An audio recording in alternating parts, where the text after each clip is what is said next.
This is Galilee. And I'm Golgotha. Welcome to the CRN news station. We have just received some breaking news on the so-called Jesus Christ. Hello, I'm Hope Young, and I'm here to interview Mary, or as some of you may know, as Jesus' mom. Hi Mary, how are you today? Hi, I'm good. Mary, would it be okay if I ask you a couple of questions? Yeah, that's fine. How did you feel when your son was crucified? When my son was crucified, I felt sad and devastated because he died, but I knew it was his purpose in life. Tell me, what were his last words?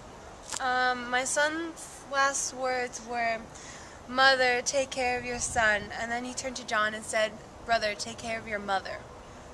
Did you always know that Jesus was divine? My son, divine? Yeah, I did and do still believe that my son is divine. Did you know that your son would rise again? I honestly did not know that my son would rise again. I mean, that's what scared me the most. Do you feel sad about your son returning to his Father in heaven? No. I feel that my son still lives within me. Do you feel a sense of closure since your son resurrected? After my son resurrected, I did feel a sense of closure. I felt he had a bigger purpose in life and that he had to spread out the message of God.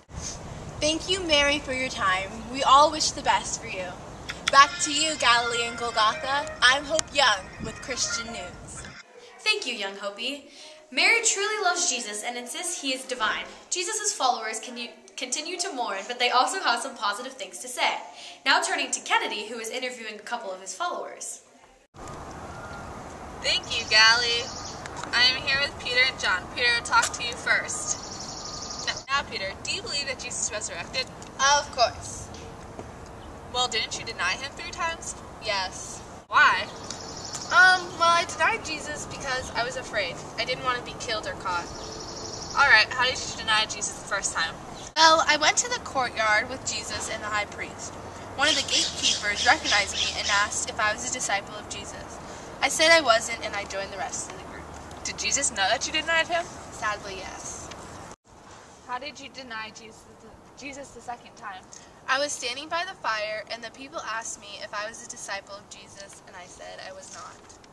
Oh, interesting. How did you deny Jesus the third time? Well, that same night, a slave said that he saw me in the garden with Jesus. I replied back that it wasn't me. Right after that, the cock crowed. What was the significance of the cock crowing? Because Jesus told me I was going to deny him, and then the cock would crow. Weird coincidence. Thank you, Peter, for coming. It was really nice to talk to you.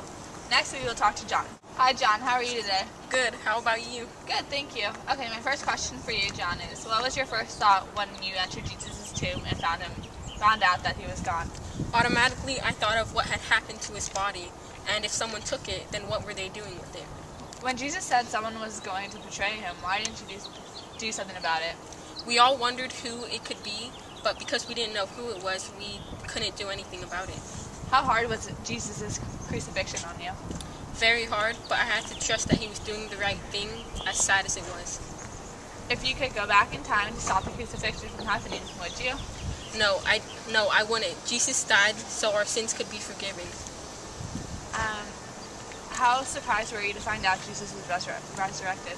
Very surprised, but at the end, it all started to make sense. After all Jesus did for God, God wouldn't just abandon him. Thank you, John. It was very interesting. Now back to Galilee. Thanks, Kennedy, for the interesting interview. Now turning to Panina, who is interviewing some of the guards who confirmed the disappearance. Thank you, Galilee. I'm here with one of the Roman guards who is supposed to be guarding the tomb where Jesus' body was laid. Now we all know that the body is missing. So, I'm curious. You didn't hear anyone rolling the stone away during your shift? Nope, not at all. That's very interesting. So Wait! That's right, I forgot. Jesus' disciples came in the night and took his body while we were asleep. Well, you must know that the stone is hundreds of pounds. So you're telling me that you were standing guard and you didn't see or hear a single thing all night? Even if you were sleeping in the job, wouldn't you have heard something? Okay, well, I'll tell you the truth, but you gotta keep this between the two of us. Me and the other guards might have had one too many drinks, if you know what I mean. So I don't really remember much of anything about that night. Everything that I do remember is kind of a blur. When we found the empty tomb the next morning, we went to the elders and the chief priests, and they paid us tons of money if we could convince everyone that Jesus' disciples stole his body while we were asleep. Oh, I see now.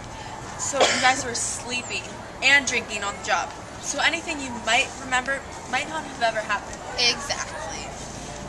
And the chief priests and elders bribed you to tell a lie to the public? Yep. Whew. I needed to get that off my chest. I'm glad you understand. Of course I do. So, back to you in the studio. Wait, what? No, this can't be on camera! Thanks, Panina. The guards are truly speechless because they have never seen anything such as this. Now we are going to Magdalene, where Claire is interviewing another Jesus supporter, Mary. Thank you, Galilee. And now to Mary Magdalene. Did you think that the earthquake and the rising of many holy people led to your belief that Jesus was the Son of God? Yes, it did. I did not know that someone could do something so extraordinary, and knew that he was then connected to God, the most extraordinary being of all. What were your feelings as the angel told you that Jesus Christ had risen from the dead? I was filled with great joy and awe. I was so excited that I ran quickly to tell his disciples the news. What were your feelings as Joseph wrapped the body in a clean shroud and laid it in the tomb and closed it?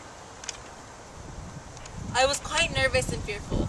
I wasn't quite sure what was going to happen to him. When had you truly believed he had risen? I had truly believed that he had risen when he went and cast out the 7 devils in me.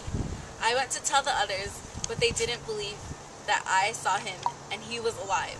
Why do you think Jesus told John that Mary was his mother? I think Jesus told his disciple that Mary was his mother so that he would protect her like a son would until they saw Jesus again. Why do you think Jesus trusted you in telling the disciples the good news of his resurrection? I think he trusted me because I trusted in him. And with that amount of trust, he knew that the message would get across to his disciples. And now to Charlotte.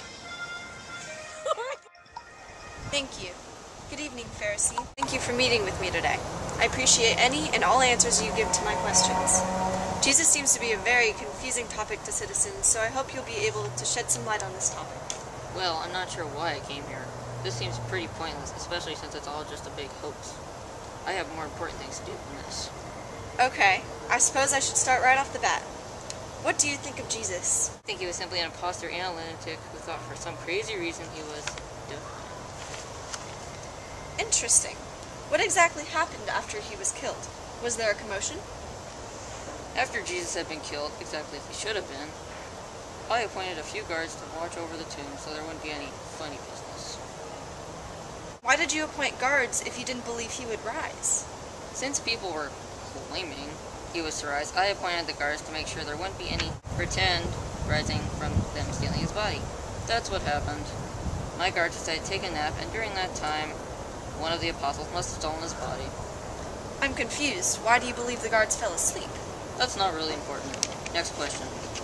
How could they not have heard 3 or so people moving the stone? There must have been even the smallest noise from that to wake them up.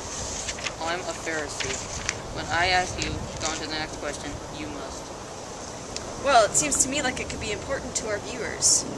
Were your guards at least fired for sleeping on the job, being so powerful of a figure? Us citizens wouldn't expect you to put up with that. That's none of you or your silly viewers' business. I make the rules. You stand by and accept that. What do you mean? You must have some reason as to why you didn't fire them on the spot or even get angry. I'm done here. What could that have meant? I'll leave that up to you, audience. Back to our anchors. Thank you, Charlotte. Judging from the interview, the Pharisees do not believe Jesus is the Son of God. Thank you for staying tuned to CRN News Station and have a great evening. Good night, everybody!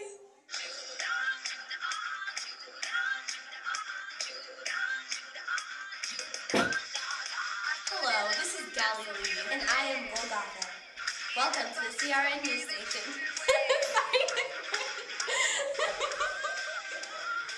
We have to get this done. I know. So, Sadly, yes. Now to Charlotte. Jailbreakers. Junior jailbreakers. Jailbirds. I don't know. Jailbirds, so you can do a whole bird thing too with it. Studio. Wait, what? This is camera?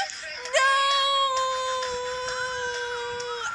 Oh, wait, we have to restart. Oh, okay. No, just do it from that part. Okay, then do it over. I'm filming that. Okay, action. Thanks, Galilee. I'm here with what... Hold on. It's very interesting.